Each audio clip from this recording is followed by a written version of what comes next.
Sir Andrew Mitchell. Thank you very much for calling me, Sir Edward. And may I congratulate the member for Sunderland Central, who's part of whose constituency I fought over 40 years ago, on his excellent speech, where he focused the committee, focused all of us on the fact that we are discussing the way in which Parliament has handled the issue and not the issue itself so much this afternoon. I've got enormous respect for those who are against the bill. I was against all of this when I came into the House of Commons, but for many reasons I've changed my mind over the years. And I'm particularly grateful to the Leader of the House for coming and giving up his time to respond to this debate, because that underlines the point that it is for Parliament to sort out how we handle this issue. And we've got a very considerable problem, because if we get it through the Commons again without the Parliament Act, then those few lords will filibuster it all over again.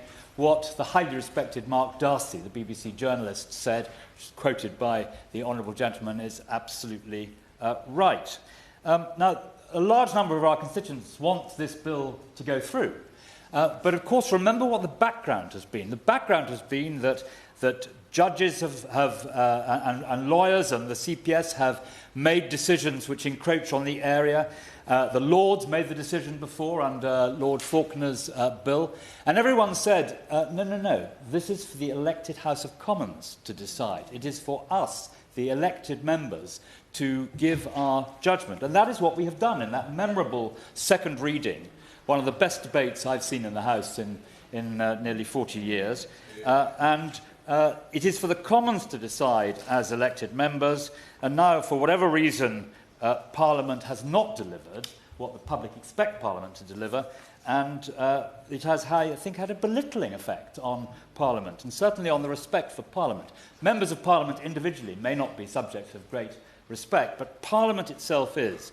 And, you know, if Parliament can find time for technical transport, fisheries and regulatory measures, it can surely find government times for a major question of life, death and personal choice, which is my submission this afternoon. And respect for Parliament will erode. Our many constituents will be deeply dismayed unless we are able to deliver this bill. That is the wish of Parliament.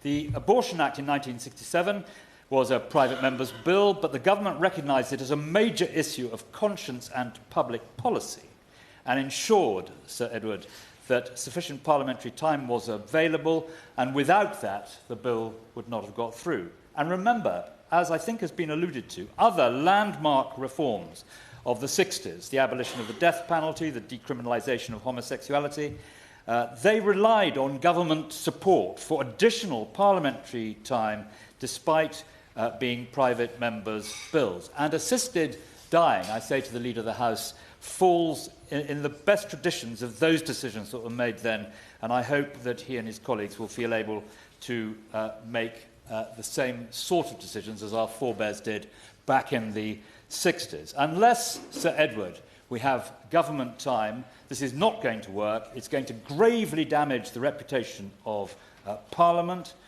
Parliament will not have opined either way on this vital issue of conscience for reasons of procedure.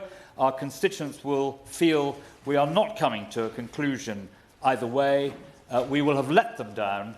The answer, Sir Edward, is government time.